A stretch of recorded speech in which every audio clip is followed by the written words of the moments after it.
How are we doing, guys? Football finally returns to Ellen Road this weekend. Leeds versus Nottingham Forest, match preview of the game. So this preview is going to be a slightly different style to what I usually do. We're going to have an opposition fan preview on the game.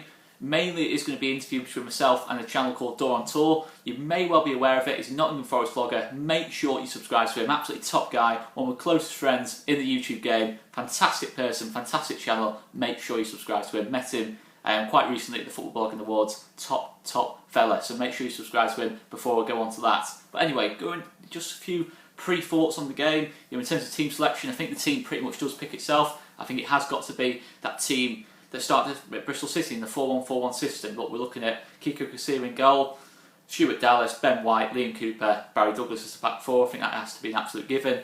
Calvin, of course, protecting that back four. Pablo on the right, Click and Forshaw in the middle, Jack Harrison on the left, and Patrick Bamford up top. I think that has to be the team. Obviously, Eddie Nketiah, I think, is a really exciting signing. I want to see him on the bench, and hopefully, if we're in trouble in the game, or if we're ahead comfortably in the game, I want to see him get his first chance in the team. I want to see what he can do. Potentially, it's Nottingham Forest tiring the game. Someone with the energy of an Nketiah, the ability to run at players, I think could be critical off the bench. Of course, Helder Costa is another player we want to see more of this as the weeks go by. I think he's probably going to be one of the first options off the bench. He certainly was at Bristol City, so hopefully he will get a couple of minutes under his belt as well. But it's all about the win. It's all about getting the win in this game. It's a massive game. I think Bristol City, looking at it, it was a fantastic win. It was a good win. That you can't underestimate that at all. It was fairly comfortable. Okay, we had periods in the game where I felt we could have done better. I made that quite clear in the match review. I felt we could have done a lot of things better in that game. But look, at the end of the day, it was a professional away performance. We did what we had to do, and maybe that's what it's going to have to be about at times this season. We're still going to play beautiful football. There's absolutely no denying that. It's going to still be Bielsa ball, but at times maybe we do have to be more efficient and effective. In terms of purely getting results, maybe we do have to be more clinical, and we showed that clinical edge of our game against Bristol City, which was very good and very encouraging. And I think we're going to need more of that as the season goes by. That clinical edge. But yeah, we're coming up against a team like Forest who've got some quality in this team. Joe Lolly, Lewis Grabban, the most obvious players for me. I think they're probably the main threats in this Forest team. But what I think really impressed me on Sunday was the movement of the four behind Bamford. I thought that was absolutely critical to the win. It'd be interesting to see if we see that same kind of passing against Forest. Something Dore will touch on is he's not convinced by Forest defensively. He's definitely not convinced by Forest defensively. So potentially they're going to leave gaps for us to attack. Lamucci is a very attack-minded manager, which we will cover later on in the video. But yeah, I think you look at Pablo's movement inside, Harrison's movement inside. We were constantly overloading that Bristol City midfield. We always had, when the ball was on the right hand side, Harrison would come in central and he'd get into the box. We were outnumbering Forest in the box. In the midfield, it just always felt like we had that extra man, and I think that was purely because of the intelligent movement of the players in behind Bamford, and that's going to be critical for us this season. It's not necessarily a case of you need to get on the ball and start little passing moves, control the game. I think we're going to need to see even more of that as the season progresses. That movement from the four, because it's going to be critical that four scores goals, and the way they moved on Sunday against Bristol City, the trouble they caused, the intelligence. I think that's going to be critical for this game as well. I think it's crucial we win the battle in that midfield, but we're also creating. I think we are going to see creativity from that midfield, absolutely no doubt about that. But yeah, it's a massive game, isn't it? It's going to be a really tough one, but a win would represent a fantastic start to the season. That is the main thing. There's no real nerves for me. I think it's a team, we're taking on a really good team here, absolutely no doubt about it. They lost to West Brom through two really... Certainly the second goal I thought was a really fluky goal. The first goal was a goalkeeping error. Really, I felt, from personal opinion, I don't think we can take too much from them losing to West Brom on that first day of the season. I think this is still a Forest team that will be pushing for the playoffs, most definitely for me. So yeah, it's going to be a real sort of early test for us. That we can show that we have really got it about us in these big games this season, and we can deliver when we need to.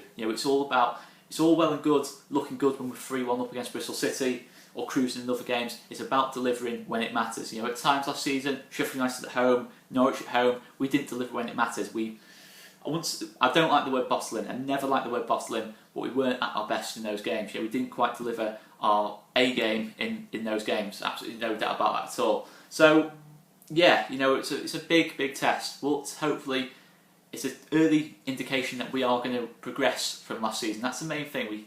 Progression, constant progression and improvement. That is what we have to aim for. And certainly, I think we can improve on that Bristol City performance, but we still won the game comfortably. So we have to go into this game with a lot of confidence. That is the main thing. It's just great to be back at Ellen Road.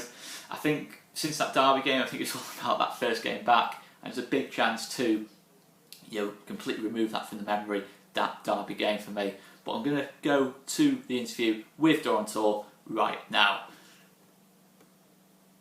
So make sure you check out Dore on Tour. He's very kindly joined us for this video to give a bit of an insight into Forest, one of our closest friends from the YouTube game in terms of opposition fans. Absolutely top guy. Met him at the Football Blogging Awards. Make sure you check his channel out and his vlogs. So, talk to me about Saturday. Forest 1, West Brom 2. How did that game go for you guys? Right, the first 15 minutes we started really, really well. Like I said, Cash scored. I think it was the 10th minute.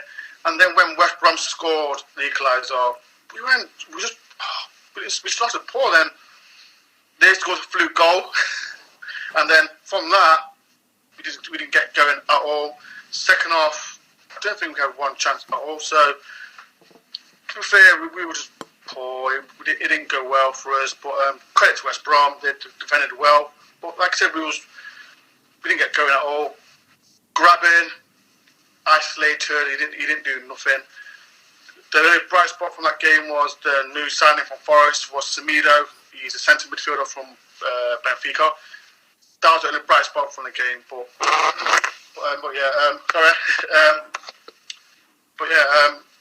we was awful. But yeah. So looking ahead to Saturday, what are your thoughts on Leeds going into this season? From a Forest fan's point of view, are you looking at us being as a strong contender? Where are you looking at our team and thinking, you know what, I'm worried about him, what's the threat for you guys looking at this team? The threat, I think, is that from 4 you look at definitely Bamford. Like I know Leeds fans have been criticising him for not doing well, but he's a threat in the Championship. You've got Hernandez as well. You've got what's his name? Is it Harrison? Well. Yeah, Harrison on the left.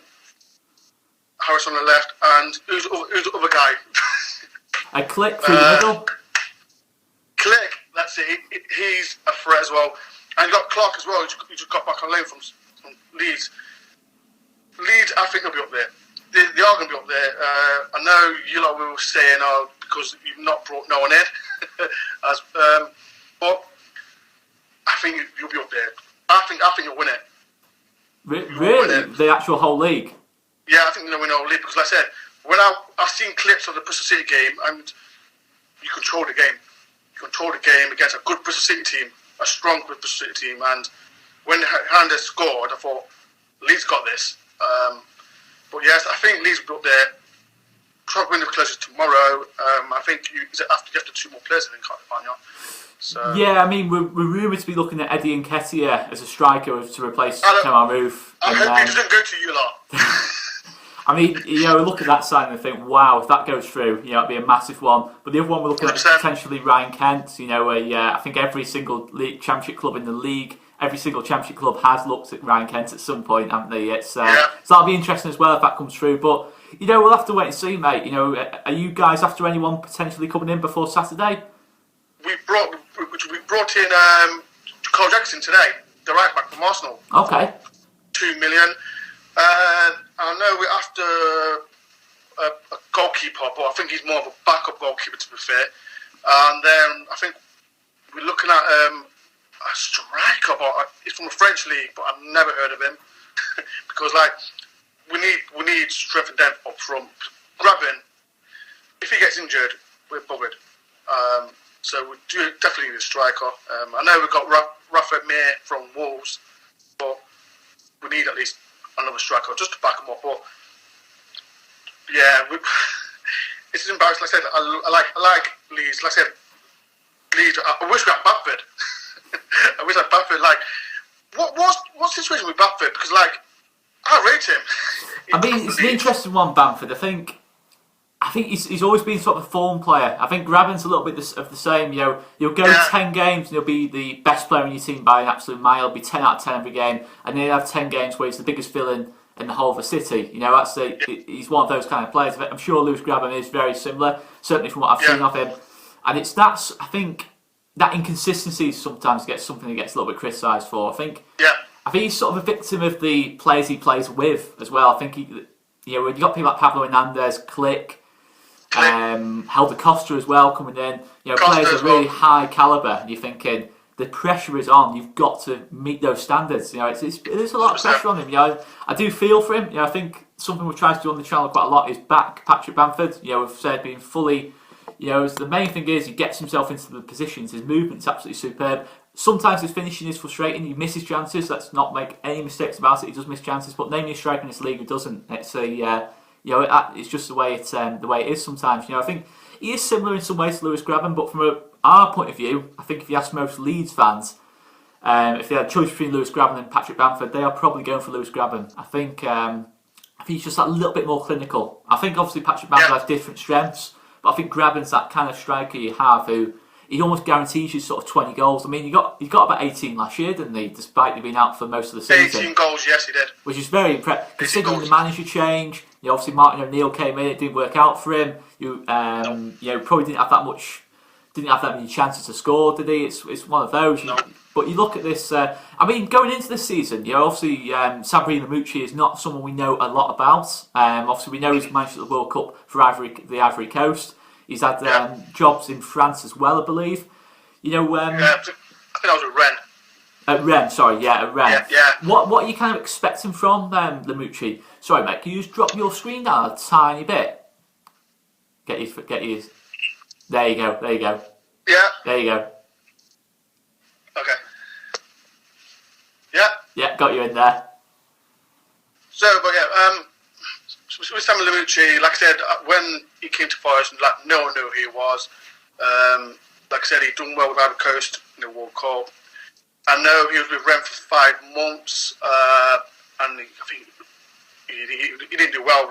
I spoke to Rennes fans, and he plays attacking football, but he doesn't balance it that well with the defence.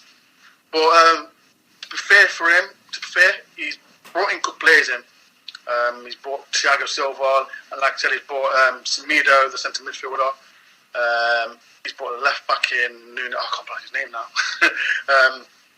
He's brought a Domo as well. Domo's an impressive signing. That is an impressive one. So yes, Samuel Lamouchi, he brought some good players in. So that was Dore and Tor's views on the game. I can't thank Dore enough for the interview. Hopefully it's given some good insight into Forest and what we can expect from Forest this season and in this game. But make sure, if you haven't done already, you check out Conor's preview of the match and Joe's preview of the game. Both went out this week. And if you haven't already checked out, make sure you check out our Deadline Day review and live streams reacting to the news as Deadline Day passed. But yeah, guys, it's the first game back at Elland Road. Hopefully we can get a good win under our belts in what's going to be a busy next week afterwards. It's Salford, Wigan and Brentford all in the space of 7 days. So it's going to be a massive 7 days but hopefully we can keep that confidence building, and that's what it's about this season. It's about keeping that confidence going, that momentum. We lost it in the second half of the season, we did lose that momentum, but it's all about just making that quick start. I think with Bielsa, we know maybe at times we are going to slow down a little bit as the season progresses, as we get jaded, tired, etc, etc. But let's just get the win. Let's stop the talking. Let's get ourselves the win. I'm going to leave it there, guys. Live in the moment. And I'll see you later, guys, with the reviews of the games from me, Joe and Conor. See you later, guys.